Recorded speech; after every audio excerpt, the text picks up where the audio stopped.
Le serviteur, je ne dis pas le pasteur, je préfère dire le serviteur, doit servir. Logiquement, un serviteur doit servir. Mais avant tout, bien souvent, il se sert lui-même. Avec les réunions de bureau, blablabla, blablabla, on fixe un salaire. Et après, un nécessiteux ou un frère vient par derrière, évidemment, les caisses sont assez vides. En plus, si on programme de faire des assemblées ou des réunions d'évaluation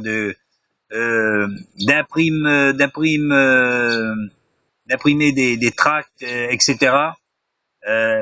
Trop de pertes d'argent en fonctionnement, je dirais, inutile. Notre première mission, c'est d'aider les frères et les sœurs. Est-ce que, regardez dans votre église, est-ce que vous avez du mal à joindre les deux bouts? Est-ce que l'église vous aide?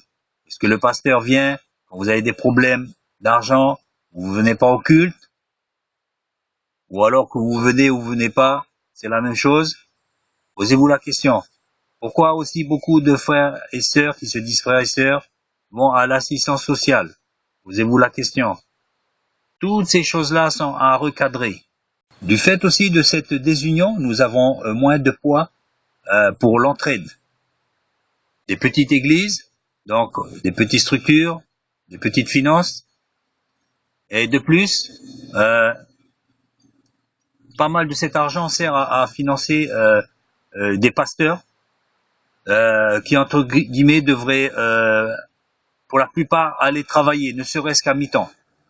Donc tout cela handicape encore lourdement nos assemblées. La désunion et ensuite le mauvais fonctionnement économique de l'assemblée. Si nous avons l'union, alors nous avons le poids. Nous avons le poids, nous avons la force. La Bible nous a jamais demandé de nous désunir pour des peccadilles. Jamais. Pourtant, nous le faisons. D'autre part, nous faisons un très mauvais témoignage par rapport aux gens qui nous entourent. On peut leur parler de Christ, etc. C'est une bonne chose, mais en même temps, on a un mauvais témoignage. On s'en rend pas compte, on est désunis.